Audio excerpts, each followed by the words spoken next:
And if you ask Jesus, who is alive and lives, and you ask him directly with honesty and sincerity, and the Bible says those who wait on him will rise up. He will raise you up. He will come to you. But you've got to give him permission. And sometimes it says, the Bible says, suffer my children to come to me. It's a process. And in that process, he's actually dealing with you. He's dealing with issues. And then, I promise you, I'm no different to anyone else. And so there's a lot of people here I know that have experienced this peace. You will receive that peace. And it will surpass all your understanding. I want to just finish off with this. And that's it. There's nothing more than that. That's the best place. And I think I heard you say it. It's the best place to experience the forgiveness. Oh Lord, and this is the grace of God.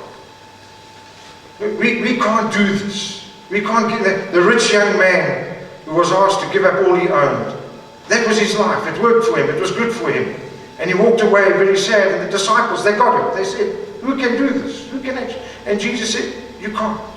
It's good to recognize, to come against that wall that it's humanly impossible to actually access this grace, to get to a point where you have surrendered everything. God does it with you. He helps you to do it. Oh Lord, help me. And he will come.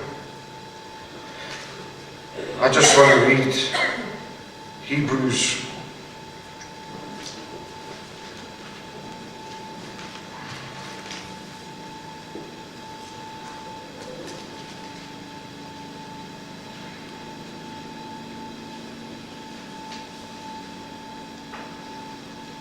12.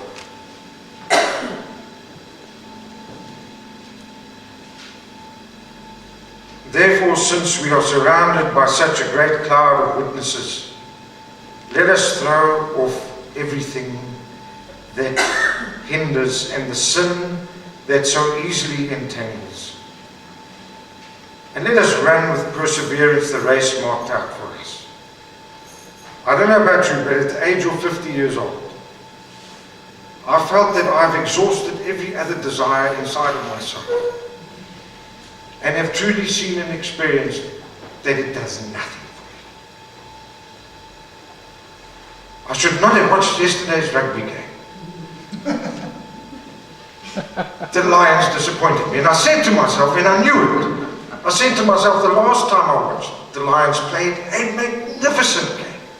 And I said to myself, as far as I would say my rugby God is concerned, that's as good as it gets. That was a victory. What do you want them to do more? It's human, that's the best. Leave it now. You don't ever have to watch another rugby game in your life again. That's what you watch rugby, just to see that type of play. And yesterday it was confirmed. I saw, oh, what a negative experience this was. I joke about it, but there's some jest, there's some seriousness in what I'm saying. You get to a point in life where you can exhaust yourself. You can go after some addiction, whether it be substance abuse, whether it be some emotional fix, whatever it is that we human beings do and spend our times to make ourselves feel good. It only does so much. And as good as it feels in a moment, it's gone in the next. And you're left empty and dry. We try to fill that God space, that heart, that place that I'm talking about, with everything else except Him. It's designed for only one meeting, to only meet with one person. So let us throw off all these things that hinder us, the sin that so easily entangles, and let us run with perseverance the race marked out for us. Let us fix our eyes on Jesus, the author and perfecter of our faith, who for the joy set before Him endured the cross. He saw the joy of God's prized creation His people coming into their inheritance, receiving the power of God on the inside of themselves, and this peace that surpasses all understanding, the deposit of what will be materialized in its fullness as we enter into His kingdom, that we cannot see now, but will be seen then. But a deposit, nevertheless, that is still bigger than any other experience that we've ever had in our lives now.